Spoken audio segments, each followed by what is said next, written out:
This is a strange mix. You know, Jeff and Dennis and myself. First of all, let me say what an honor it is for me to be here. I've been long an admirer of both of these two gentlemen. I've known Jeff longer as a personal friend, and he's a hometown boy here as well, so thank you, Jeff, for being here to anchor this.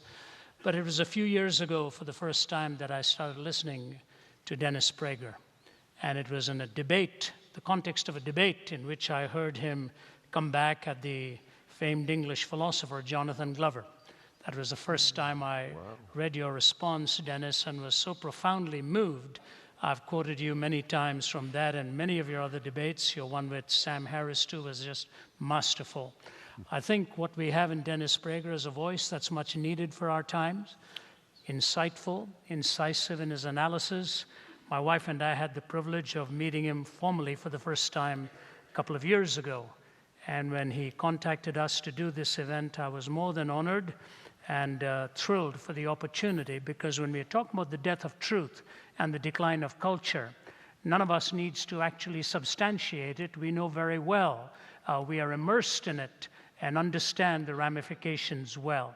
Our job tonight is to try and give you the perspective from which I come to it as a Christian apologist, and Dennis will come to it as a talk show host, a Jewish philosopher. He's very well versed in world religions, understands those subjects extremely well.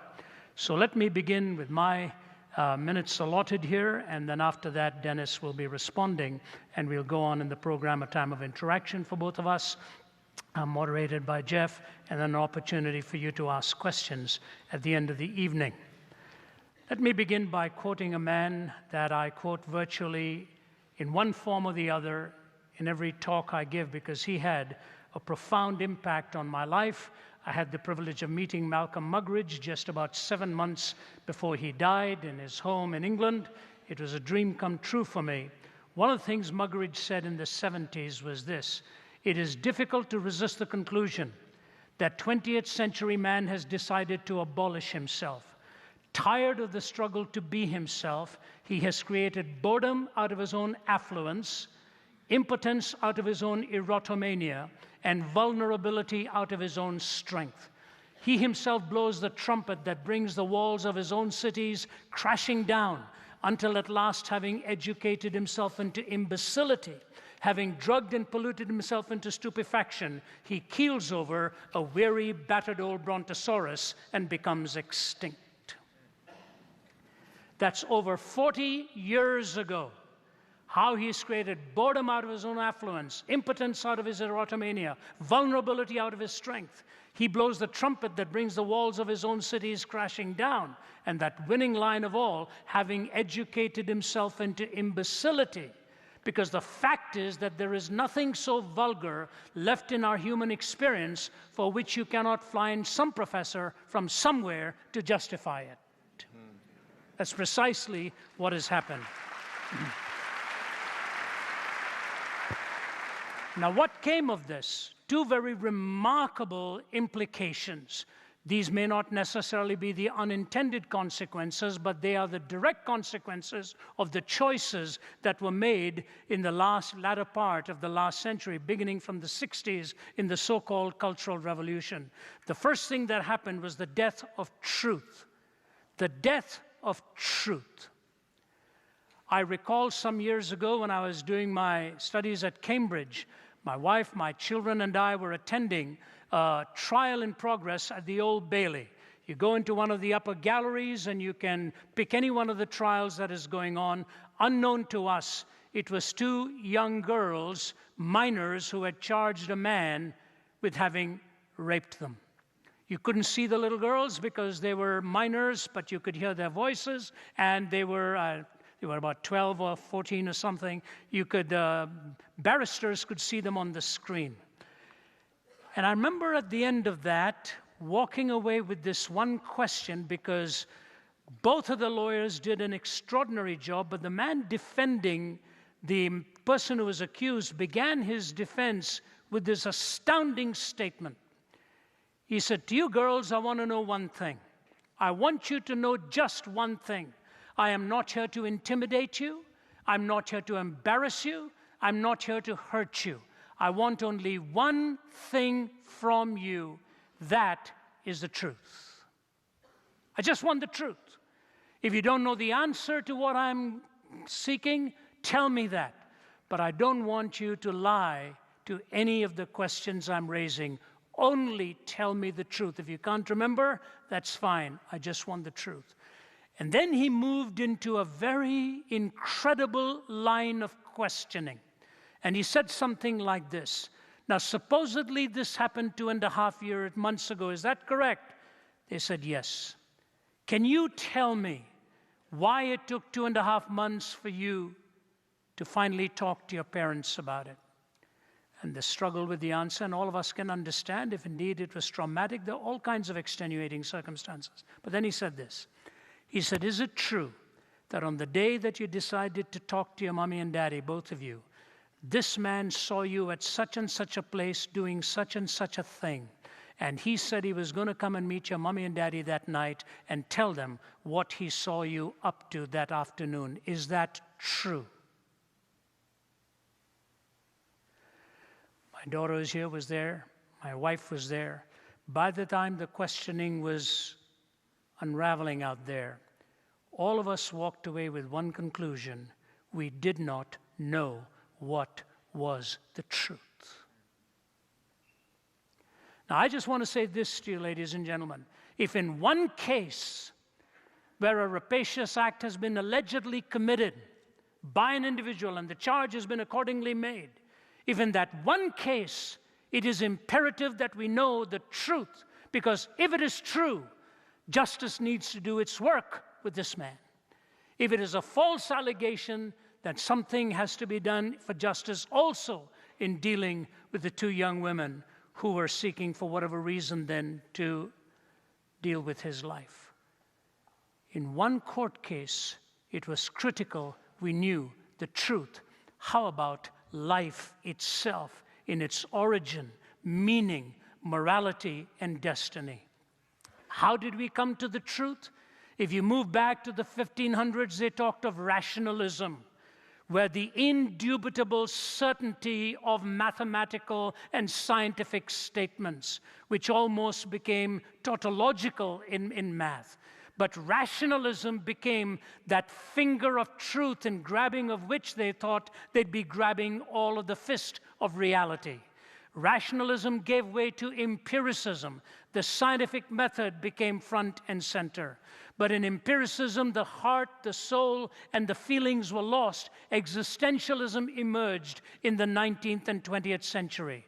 From rationalism to empiricism to existentialism, and finally we came into postmodernism, which concluded there was no such thing as truth, no such thing as meaning, no such thing as certainty. And it is the postmodern worldview that is reigning sovereign over our academic institutions today. No truth, no meaning, no certainty. Amazing, the deconstruction that has taken place, even in literature, so that the author no longer reserves the right to explain himself or herself, but the subjectivist position of the reader to reinterpret whatever it is being said and recast the views of the writer. Two great consequences came from this, and I want to deal with that. For America, she as a nation decided then that there was no God. Friedrich Nietzsche talked about it in the latter part of the 1800s to 1900s. And if you really want no truth, no meaning, no certainty, how do you philosophically base it? They moved into the direction of a lie, and the first lie was that we are going to evict God from the public square. Will Durant said this: the greatest question of our time is not going to be communism versus capitalism, north versus south, east versus west. The greatest question of our time is going to be, can man live without God? And we as a nation, at least the media, the academic scholars and so on, have moved in the direction of trying to lead this nation apart from any transcendent framework. Alexander Solzhenitsyn, seeing this turn taking place, came to Harvard, spoke in our prestigious universities. Malcolm Muggeridge personally told me that the most painful experience he ever had was when he lectured at Harvard and many of the students booed him for what he was warning them about. Here are a couple of things Solzhenitsyn said. He said, when I was a little boy, I used to run around our home late at night while my grandfather would be talking to our family. The lights were dim, and I couldn't hear everything that would be said as I was never in the same room the whole time. But every now and then I would hear my grandfather's somber tones getting very intense, and it would always end with the same line. At the end of the night, he would say, do you know why this is happening to us as a nation? This is happening to us because we have forgotten God. Because we have forgotten God. Solzhenitsyn went on to say this, the West is on the verge of collapse created by its own hands. Between good and evil, there is an irreconcilable contradiction. One cannot build one's national life without regard for this distinction. We, the oppressed people of Russia, watch with anguish the tragic enfeeblement of Europe. We offer you the experience of our own suffering. We would like you to accept it without having to pay the monstrous price of death and slavery that we have paid. We want you to accept it without having to pay the monstrous price of death and slavery that we have paid. But we move on to recognize, A, that our belief in God is gradually being eroded and our belief in values going at the same time. Listen to Arthur Schlesinger's book review in the New York Times some years ago. The mystic prophets of the absolute cannot save us. Sustained by our history in America and our traditions, we must save ourselves at whatever risk of heresy or blasphemy. We can find solace in the memorable representation of the human struggle against the absolute in the finest scene in the greatest of American novels. I refer, of course, to the scene when Huckleberry Finn decides that the plain hand of Providence requires him to tell Miss Watson where her runaway slave is Jim is to be found. Huck writes his letter of betrayal to Miss Watson, feels all washed and clean of sin for the first time I'd ever felt so in my life, and I knowed I could pray now. He sits there for a while thinking how good it was all this happened so, and how near I come to being lost and going to hell. But then Huck begins to think about Jim and the rush of the great river and the talking and the singing and the laughing and the friendship. Then I happened to look around and I seized that paper. I took it up and I held it in my hand. I was a-trembling because I had to decide forever betwixt two things. And I knowed it. I studied it a minute, sort of holding my breath. And then I said to myself, all right then, I'll go to hell, and tore it up. Schlesinger says, that, if I may say so, is what America is all about.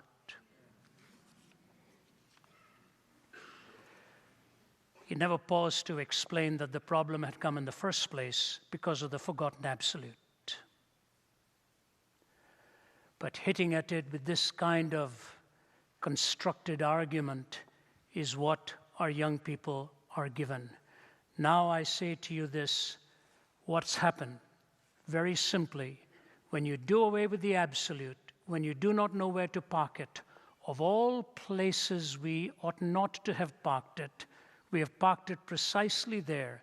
Now right and wrong is defined as being politically correct. If you ask an average person which is the one institution they distrust the most, it would probably be the political institution. And now our right and wrong is defined on either being politically correct or politically incorrect. And how do we solve it? We now call it tolerance, which is a fluid term at best. Let me wind this down and try to give you at least a hint at an answer here. You see, there are three kinds of cultures. A theonomous culture, where God's law is considered in the heart of people. It used to be something like natural law. Heteronymous culture, where a handful dictate to the masses. Iran is a heteronymous culture religiously. China is a heteronymous culture in secular terms. Theonomous, God's law is in the heart of humanity, and we live by that natural law. Heteronymous, where a handful from the top dictate to the many.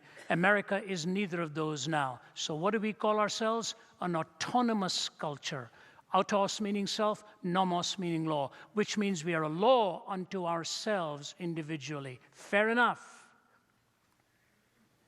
But when I speak at university campuses and I'm asked a deliberately leading question on my view on something, I tell them there's a theonomous culture, a heteronymous culture, and an autonomous culture. What kind of culture are we in? They'll always say autonomous. I said, all right, so you mean I'm given the privilege of a self-law, right? If I give you my view, will you accept it, or will you suddenly switch to an heteronymous stance and condemn me for giving my view on my opinion of right and wrong?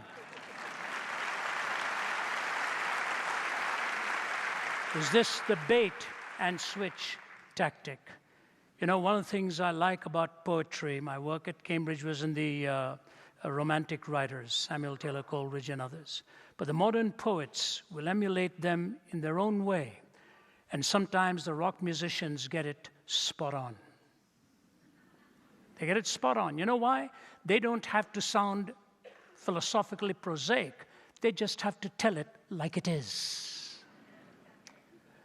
And so King Crimson puts it this way: cat's foot, iron claw, neurosurgeons scream for more from paranoia's poison door, 21st century schizoid man. Blood rack, barbed wire, politicians, funeral pyre, innocents raped with napalm fire, 21st century schizoid man. Death seed, blind man's greed, poets starving, children bleed, nothing he's got he really needs, 21st century schizoid man. Now listen, the walls on which the prophets wrote is cracking at the seams. Upon the instruments of death the sunlight brightly gleams. Will no one lay the laurel wreath as silence drowns the screams?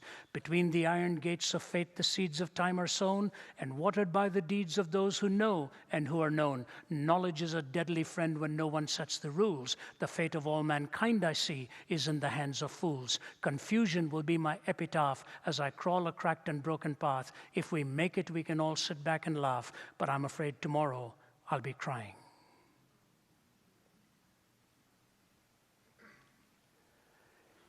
You see, you go back to the book of Genesis, there's only one prohibition. Do not eat of the tree of the knowledge of good and evil. Just one prohibition. Because the day you do that, you shall be as God, knowing good and evil. What does that mean? You'll begin to play God, defining good and evil. Now do you see the number of laws we need just for our health care program? And you get onto a plane, they tell you there's a smoke detector there. They don't tell you don't mess with it. They tell you don't touch, tamper, disable, or destroy. Why the 4 words? Because in a court of law, every one of them will die the death of 1,000 qualifications. So instead of saying don't mess with it, don't touch, tamper, disable, destroy. That's what's happened when truth dies. And what happens as a result? Very simple. Taking of the tree of the knowledge of good and evil, has it occurred to us that today every tree is protected except that one?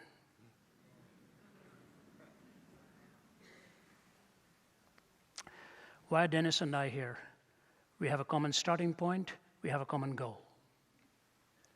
The common starting point, he believes as I do, we are all made in the image of God, the Imago Dei. What is the goal he has in his heart as I do in mine? I can give you a simple illustration, and with that I will close and bring him on. Dennis, a few years ago, I was writing a book on a series of conversations, and one of them was Jesus Talks to Hitler, the Lamb of the Fuhrer. And I was in Jerusalem and meeting with a prominent Israeli scholar, Moisés Sharon, who has written a multiple volume set on every inscription in Arabic in the Middle East. I'd met him for the first time. He was very cordial, took me into his office and so on. And after he talked for a little while on the book I was writing, doing my research in the Holocaust Museum and so on, he leaned forward and he said, Mr. Zacharias, you're a very clever man, but I'll tell you something you don't know. I said, Dr. Sharon, there's a lot I don't know. Please tell me. He said, before I became a professor, I worked for the Mossad. He said, I picked up broken bodies of suicide bombers. He said, so let me ask you this question. Your goal in life is to have communion with God, isn't it? I said, yes, sir. He said, so is mine. I want to have communion with God, and so is yours. He said, the men whose bodies I picked up on the streets blown up had a lead-like garment in the area that they wanted to protect so that they could use it in paradise. Now, that may not be the view that every one of them from that worldview holds to. He was just telling me about those who blew themselves up. He says, how do you talk to the person whose goal itself is purely material and sensual? He said, you and I can talk because our goal is the same, to someday find communion with God. And so I just say to you, it is a distinct honor to be here and present this gentleman to speak to you. And I want to close with one paragraph here from G.K. Chesterton that I think is fascinating.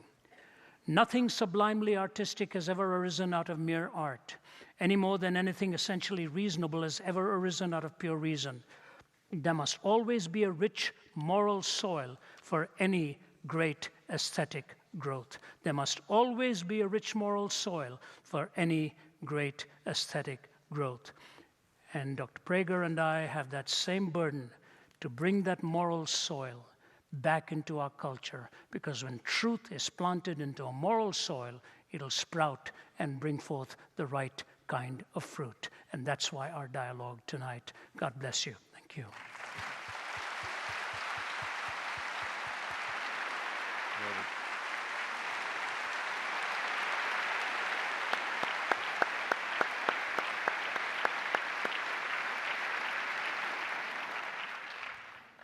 It's not often, am I on? No. It's not often I feel anticlimactic. I just want, anticlimactic. I often feel anticlimactic, but especially anticlimactic change, but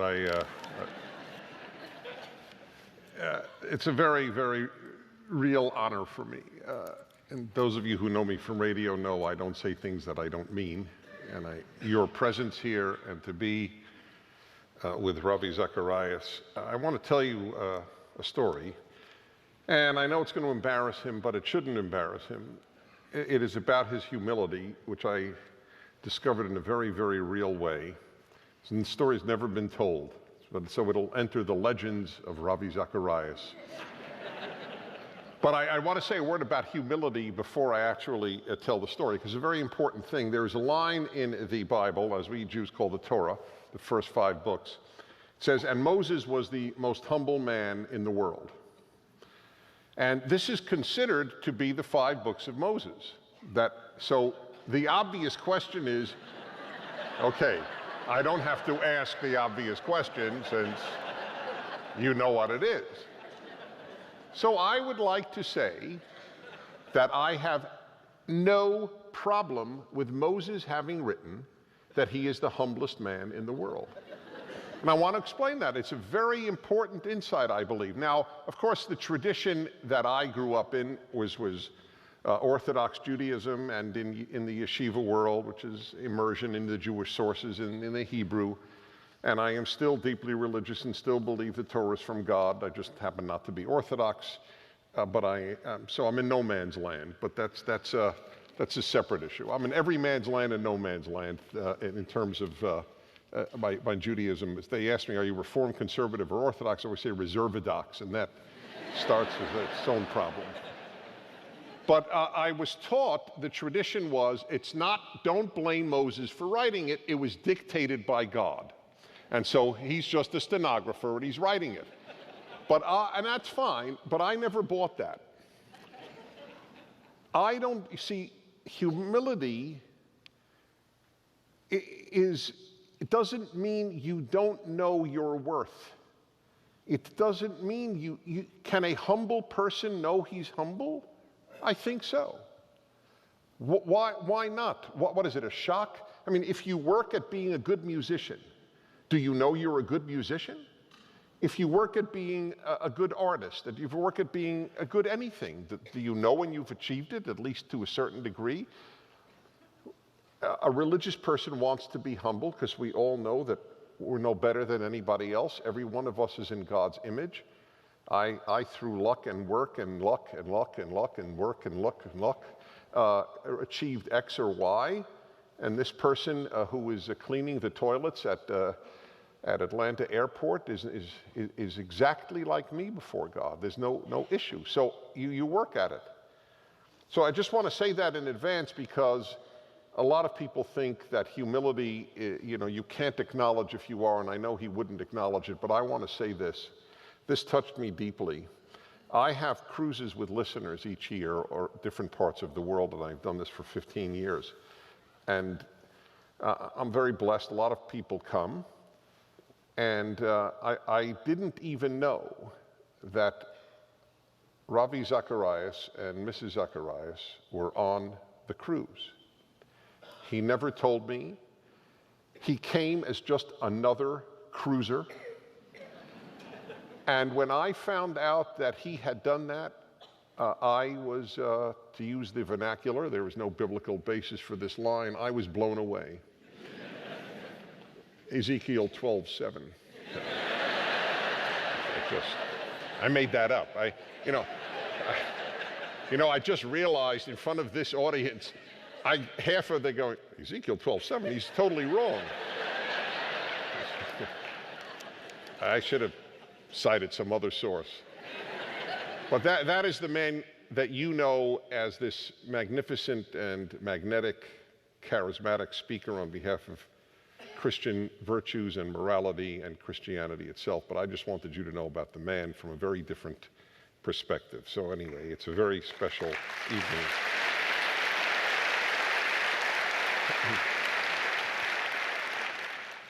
By the way, I will say one thing. Those of you who listen to my show regularly might know that one of my mottos is that I talk about everything in life except what? Anybody remember? Thank you. Poetry. Exactly.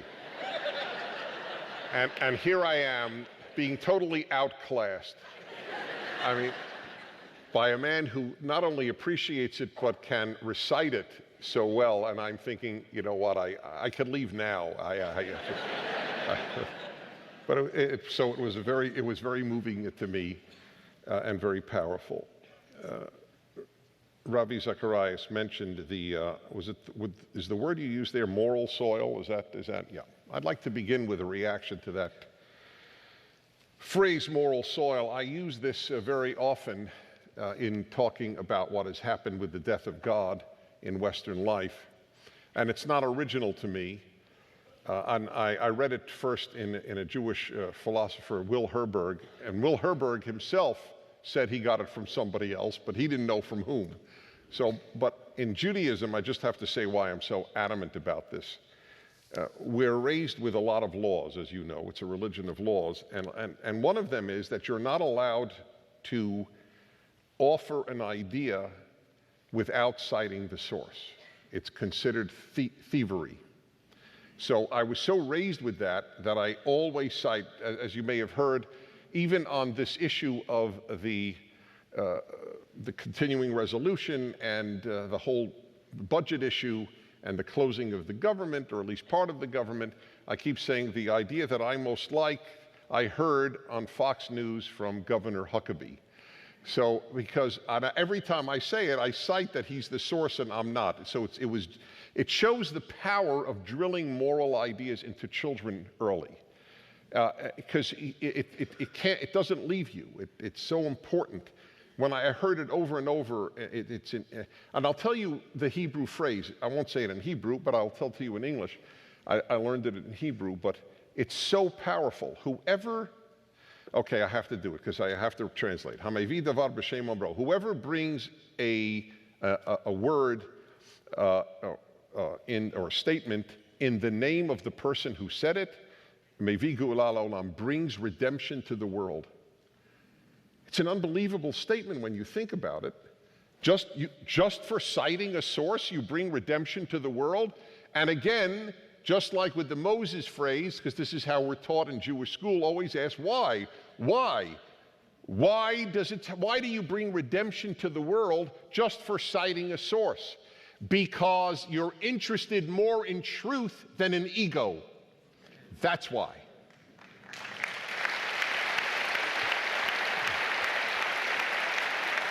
And that's right. If people were more interested in truth than in ego, we would bring redemption to the world. So I think, how can I possibly ever cite a source without saying it? I want to bring redemption to the world. That's how drilled in it is, and how powerful the idea that truth is so important. Now to this phrase about moral soil. Ethics without God is cut flower ethics, or are cut flower ethics. What does that mean? If you cut flowers from the soil that nurtured them, and somebody who knows nothing, a Martian, visits and looks at the flower looks fine, right?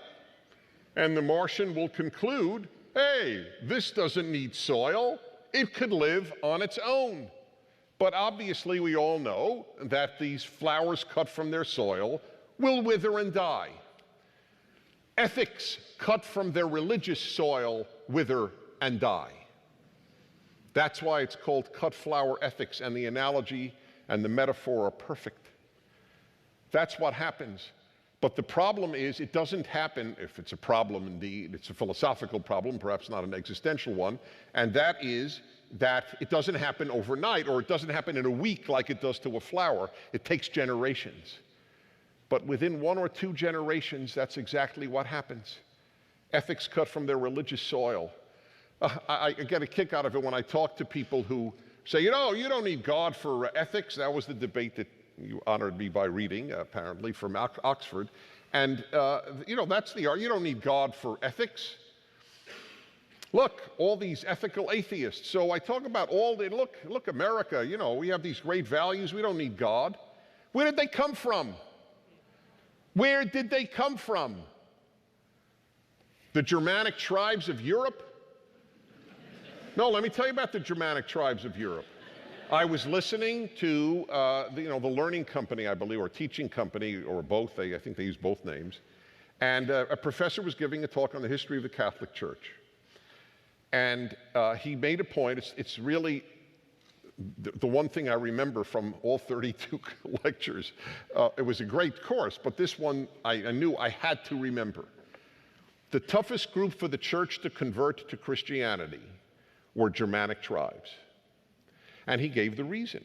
And he was no apologist, he was just a professor. He said, because the Germanic tribes thought it was ridiculous that the church said, thou shalt not murder is a commandment. They said, what are you, nuts? The strong kill the weak. That's the way it works. What kind of stupid idea is that? You don't kill people weaker than you. And what is the answer to that? There is no answer to that. There is no secular answer to it. That's why it drives me nuts. Of course there are secular, decent people. Of course there are religious bastards. Of course we know that. But please, let's be honest about philosophically, it can't exist. There is no secular answer to why not murder. They try and try. I've been on radio 31 years debating this. I know every answer they give. Well, I know I don't want to be killed. You think the Germanic tribesmen wanted to be killed? No. So his answer was, you're right, I don't want to be killed. That's why I kill.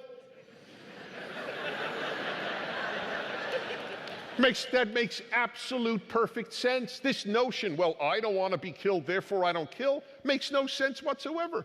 Nobody would steal in America. There would be no thievery. I don't want to be stolen from. So what? So what? So I'll make sure I'm not stolen from. If there is no God who says, thou shalt not murder, murder is not wrong. This drives atheists crazy. It drives them. I just wrote my syndicated column 3 weeks ago, a response to Dawkins, the famous atheist evolutionary biologist in Britain. And the most interesting thing I will say, and it's not even humility, is not my piece. It's the reactions to my piece. Thousands and thousands of comments from angry, bitter atheists mocking the idea that if there isn't a God who says, thou shalt not murder, murder isn't wrong. And yet every honest atheist philosopher I have debated or read has acknowledged that. They still don't believe in God, and they say, look, you still have to come up with ethics, otherwise we will destroy ourselves. That's fine. But they acknowledge if there is no God, then there is no absolute, period. What says murder is wrong? DNA? Where's the gene for morality? Where's the moral? Where can I see it in a test tube? It doesn't exist. It's just taste. I like yellow, you like blue, I like murder, you like non-murder. That is all it is. It's taste. So yes, we live in the age of cut flower ethics. We live in another age as a result of the death of God. It's called what I call the age of feelings. And I will tell you again, I will give you where I learned this, and I learned everything. I have to give credit to where it's due. I learned it all, really. I've spent my life, in effect, universalizing the Jewish ideas that my yeshiva training gave me till the age of 18. Half-day Jewish studies in Hebrew and half-day secular studies in English. And you will love this story. It changed my life in 4th grade. The rabbi announced to the class, boys, it's time, and I'll use it the way he said it, time to daven mincha, which means it is time for the afternoon prayers. So I walked over to the rabbi. God blessed me with chutzpah. And I say blessed because you need it in life, but never a disrespectful chutzpah, just guts and nerve. And I walked over very politely, and I looked up and I said, Rabbi Fostag, I'm not in the mood.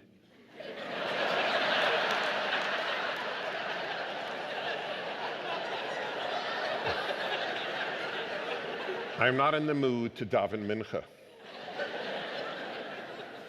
And I tell you, if I could have a video, 5 videos of my childhood, one of them would be Rabbi Fostag's reaction.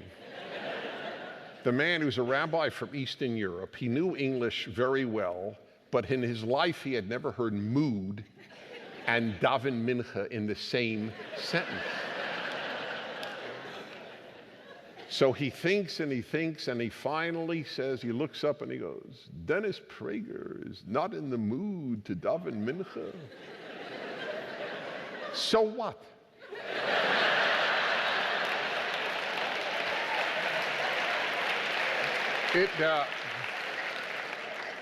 You have to understand it was life-changing. That I learned that neither the rabbi nor God gave a hoot about my mood, that I had to act independent of my mood. This shaped my life. It shaped my life. It shaped my message on the radio. It shaped the most controversial thing I ever wrote, which you could look up tonight, and I'm sure many husbands will, and that is when a woman is not in the mood. So all you women who laughed at me before are not laughing quite as hard now. But I'm serious. That is exactly Judaism's approach to this stuff. Mood schmood. That's it. You know, there are things you got to do in life, even if you're not in the mood. We live in the age of mood, the age of feelings. There are no directives. There is no commander. There are no commandments. How do you feel about it? That's all that determines how one acts. How do you feel? My older son was 3 years old, and some 6, 7, 8-year-old bully walked over to him in a park in LA where I live and just threw him down on the ground. And I wasn't there. This was told to me by his mom. And she said, I couldn't believe what happened next. The mother ran over to this boy and said, "Darling, what's troubling you?" And as I have often said, I never met this woman, I know nothing about this woman, but I am willing to bet a large sum of money on one thing, that she attended graduate school.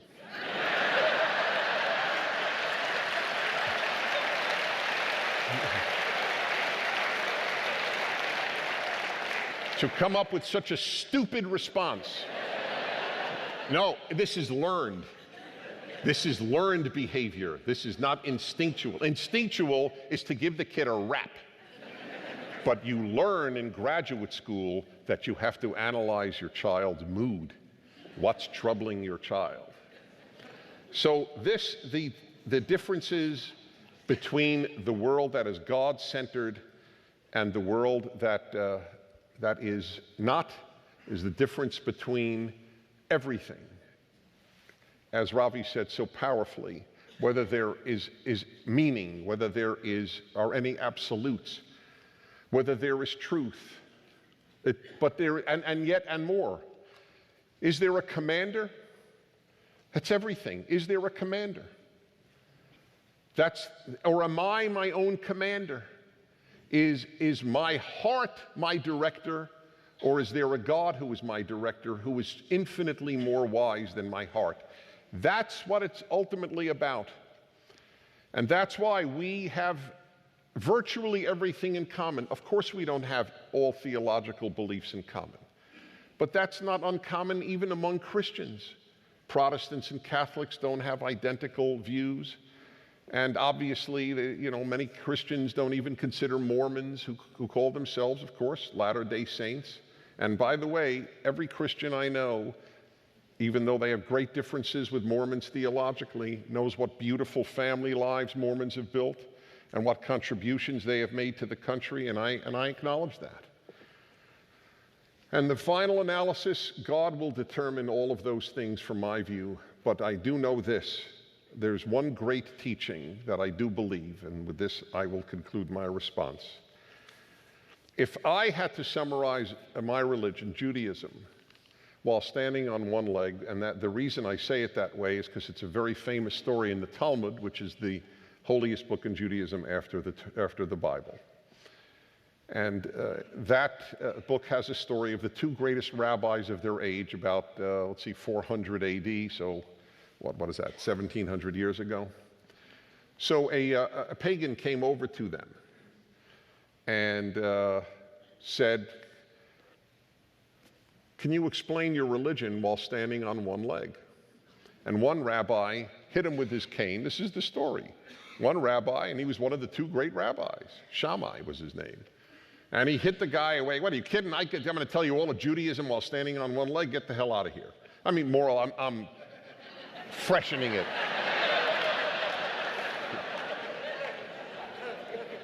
And by the way, to the Talmud's credit, they reported this because nobody likes his response. No other rabbi thought this was admirable, but nevertheless, it's recorded. And he went to the other rabbi, Hillel, and he said, "Oh, that's easy. Yes. Do not do to others what you not want done to yourself. The rest is commentary. Now go and study." That was beautiful. The rest is commentary. In other words, what's everything? Everything is behavior. And I know that Jews and Christians can have a theological difference, but even in the final analysis for Christians, and I am blessed to know Christians well, and it is a blessing. So many Christians call my show and tell me how I've even brought them to Christianity. And they say, it's really something. I tell my friends, this Jew on the air brought me to church. And I am utterly delighted by that. It makes my day. But I need to tell you, what Christians have done for me is equal. The theologians that I have read, the commentaries on the Bible that I have read that have so touched me, that have been written by Christians, you have no idea. Only I know, really. You can only imagine, but I know what debt I owe to Christians for my own faith, just as Christians owe, in some cases, a debt for mine. But this is where Judaism has this great teaching. Behavior is everything. And Christians believe that. No, I know faith is everything, but but it's Christian belief that faith without works is dead, right? That you say you believe, but you don't act as if you believe, then maybe you really don't believe. So the truth is, bottom line, non-theologically, in real life, we both agree behavior is still the determinant. God wants us to be good. What's so complex about that? And that's what animates me. And because I know if God doesn't want us to be good, we won't be good. Thanks very much.